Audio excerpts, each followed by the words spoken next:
Hôm nay là hôm thứ tư, mình tiếp tục chiến cho các cụ xem nhé. Đang săn cá mùa lạnh đây. Trời hôm nay phải là rất là mù, gió lạnh lắm, chảy hết cả mùi nước này. Lâu có tí nắng, không biết là hôm nay như thế nào. Rồi nhá, để em ra cần xong xuôi rồi em gọi lại các cụ xem nhé. Rồi em xuống cần hết xong rồi các cụ. Hôm qua cái chỗ này người ta kích điện hay sao ấy. Mấy cây hôm qua mình cắm vô mà người ta nhổ hết lên, đẩy xuống lối thuyền này. Chắc có kích điện này. Không biết hôm nay có ăn thua gì không thì chịu. Qua người ta kích điện rồi thì bài này mất kiểu môi rồi. Vậy nhá, chừng nào có ăn em quay tiếp với các cụ xem nhé.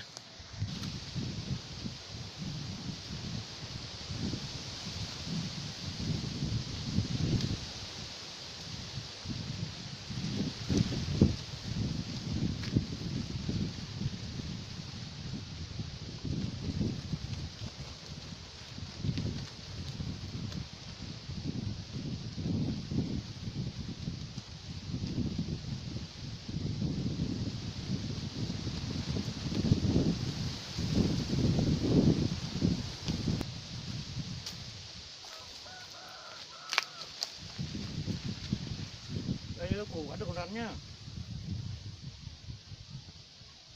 Mình đang ngồi.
cậu. Rắn nha các cụ.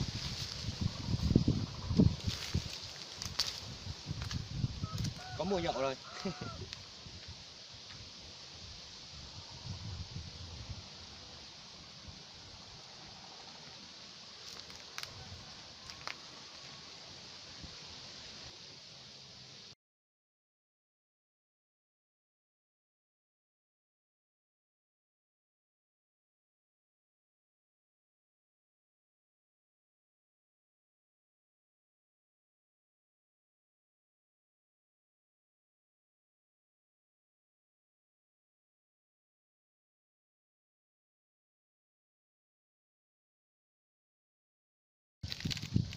Đây, đang ngồi vừa bắt con rắn xong lại thấy con rắn mối, nó đang bắt con bộ cạp. Quay sát rồi xem.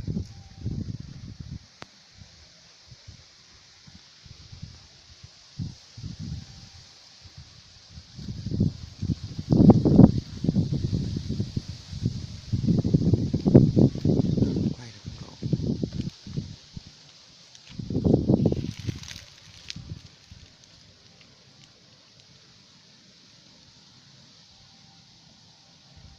Đang gặm con bộ cạp rất là say sưa.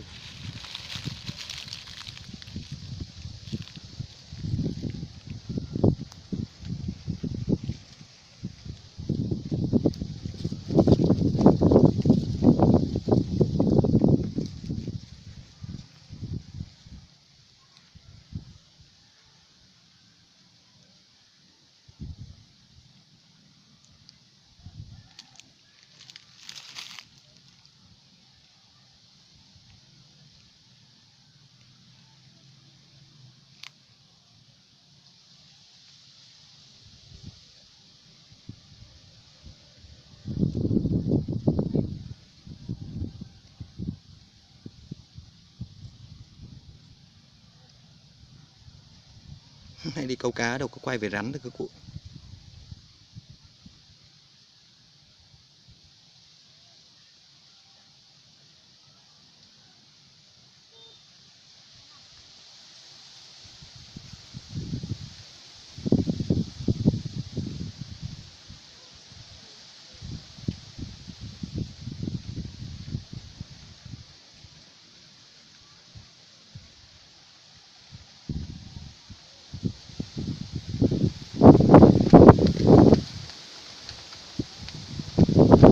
Quay sao ấy.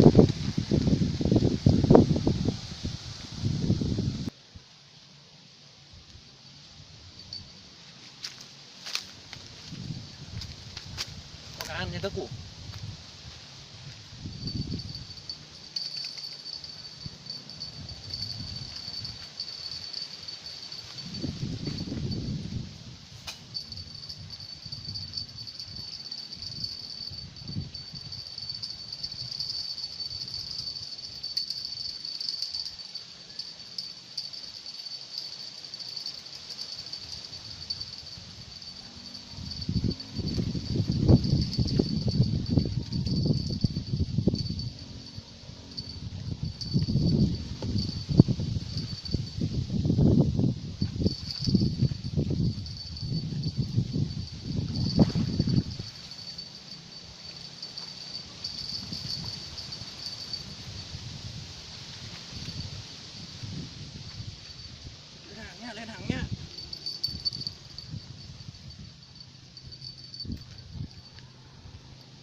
rô phi khủng nhá.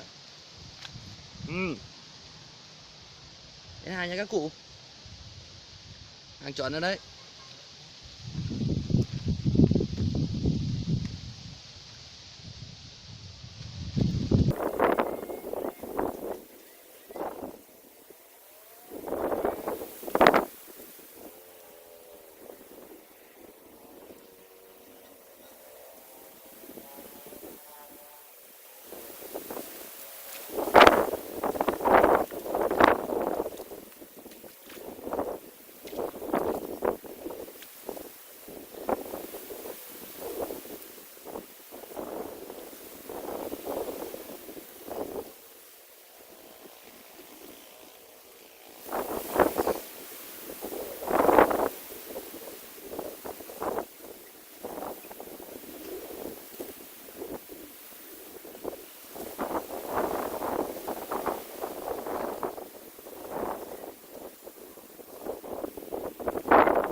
Có can nữa các cụ ạ.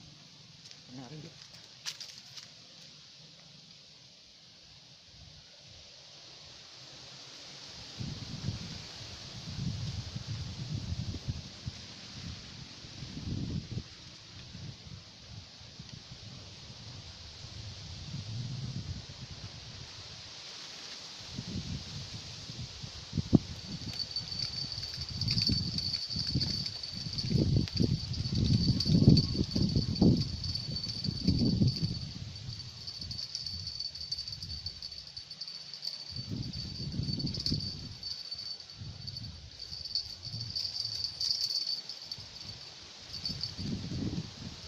Dậy đó các cụ ơi.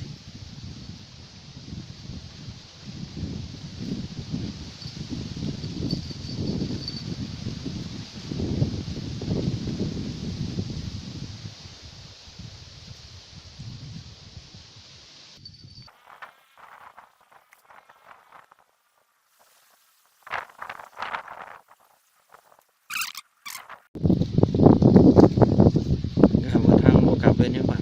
Hôm nay chẳng biết ngày gì mà đi rắn mối bỏ cạp đúng cái kiểu. Đấy.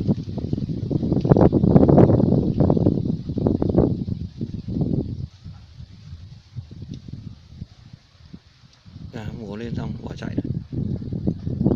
Bỏ cạp.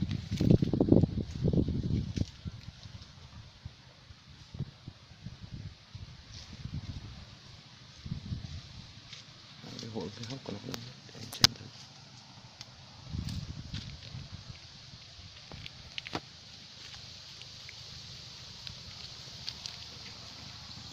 Sát đây các cụ xem. Nghịch nó tí.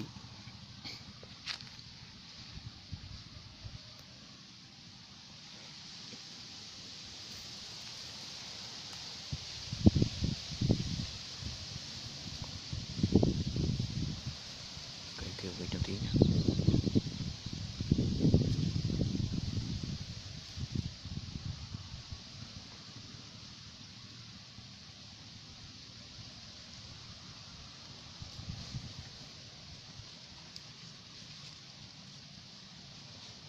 Này bộ cọc cái chính hình chắc nó mong nguyên mục trứng.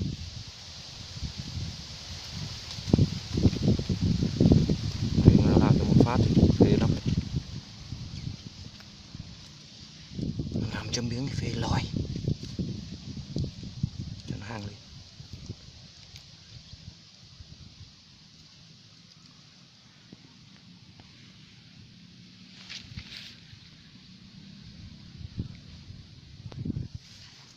Chiên với bọ cạp.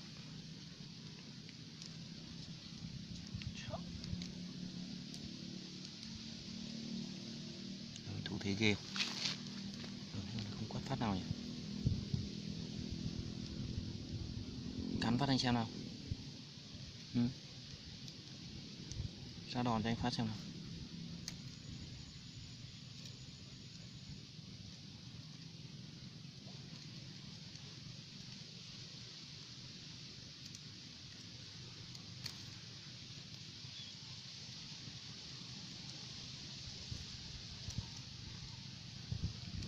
xem cái gai nó này, gai đuôi.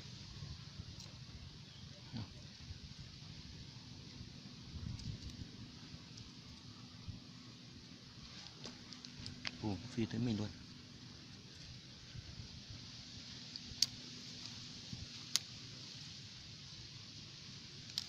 Đấy, cái tiến thẳng của mình kinh thật.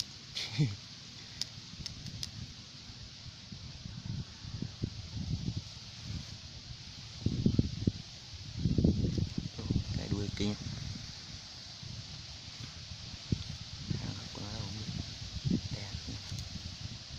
Bạn này mà phích cho một phát thì phê người. Chắc có đau vài ngày các cụ.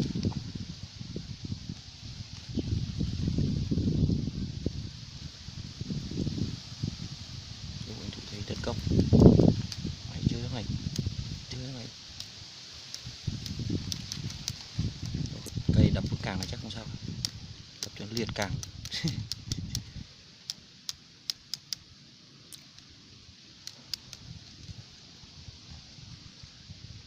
Này gặp mấy các cụ nhà hàng này xong rồi.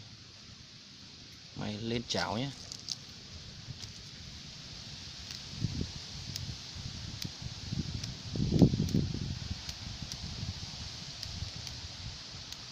Đứt hàng.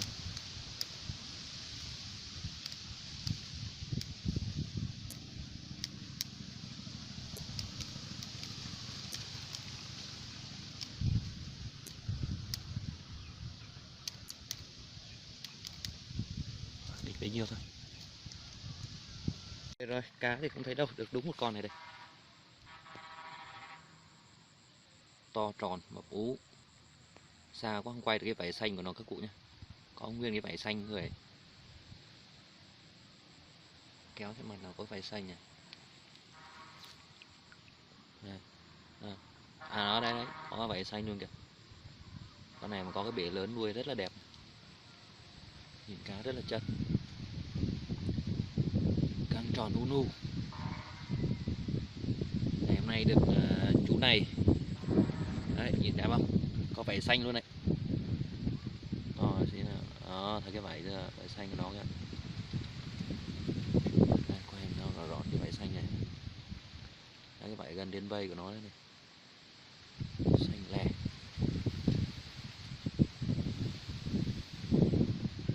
Rất là mốt máp.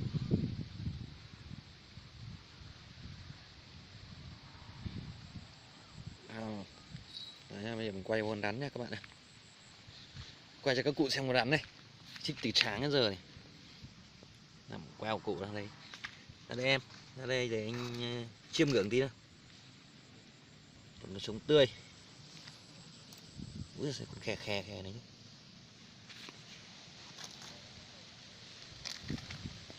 Sáng bắt không sao, giờ nghịch xui xui nó làm cho miếng lại vui ấy nhỉ. Tội nghịch ngu. Đây, sang lấy dây mình cọc đầu vào đây. Tối về. Hình như có cá ăn các cụ ạ.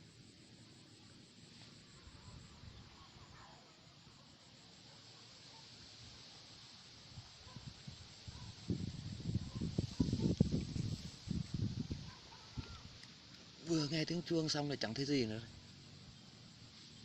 Đi tiếp cụ nó.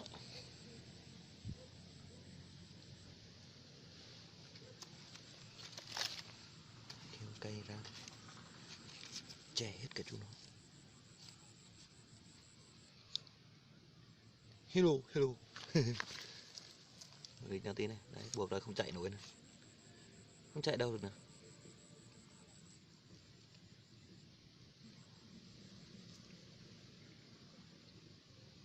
Từ sáng đến giờ chú nó chỉ có tầm đấy thôi, không chạy hơn được. Ngày hôm nay hết nghịch của cạp rồi qua nghịch rắn. Vui vãi. Câu kéo nghịch thế này đây. Hi. Nào, cộng đâu đấy. Đồ, anh nằm cái thế nào. Chính buộc ở đây lừa tình thằng nào đấy.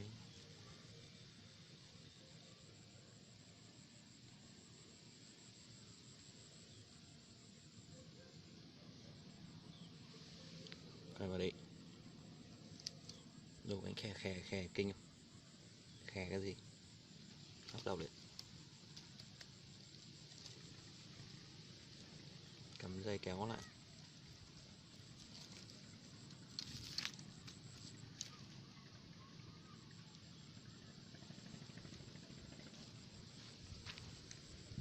Quay theo em rắn. Không chạy vào đâu được. Chắc chỉ có mình mới cọc rắn kiểu này thôi anh em ạ. Các cụ thấy hai cột rắn nghịch như mình như thế này chưa?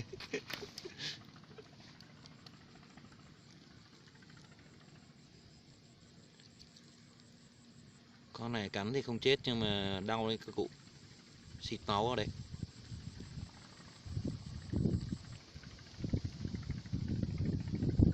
Biết cái loại này sao hầu như các loại rắn cắn vào là máu chảy rất là nhiều.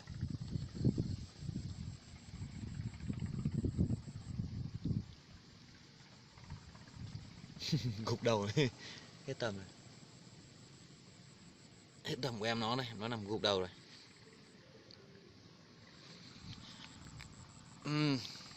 Về chiều tại bãi câu. Ngồi suốt mà chưa thấy con nào cắn thêm. Từ phát trật đến giờ.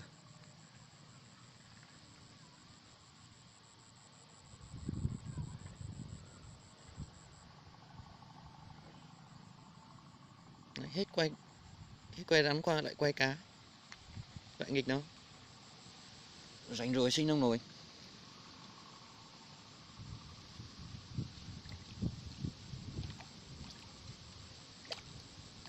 Rất là đã.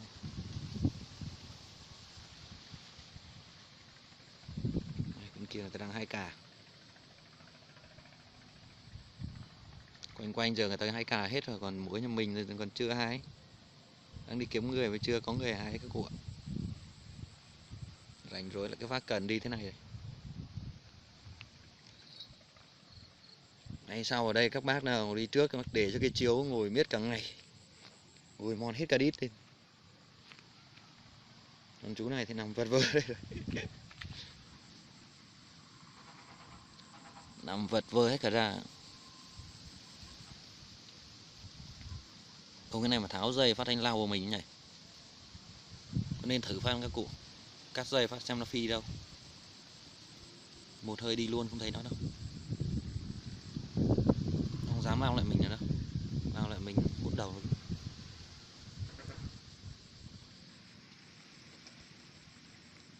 Rồi, nghịch thế thôi. Vậy các cụ nào mà rảnh thích nghịch thì cứ vào đây. Lâu lâu cỡ nào cũng me được con mà. Trời lạnh rồi, run tay rồi. Sáng hôm nay không mặc áo khoác đi.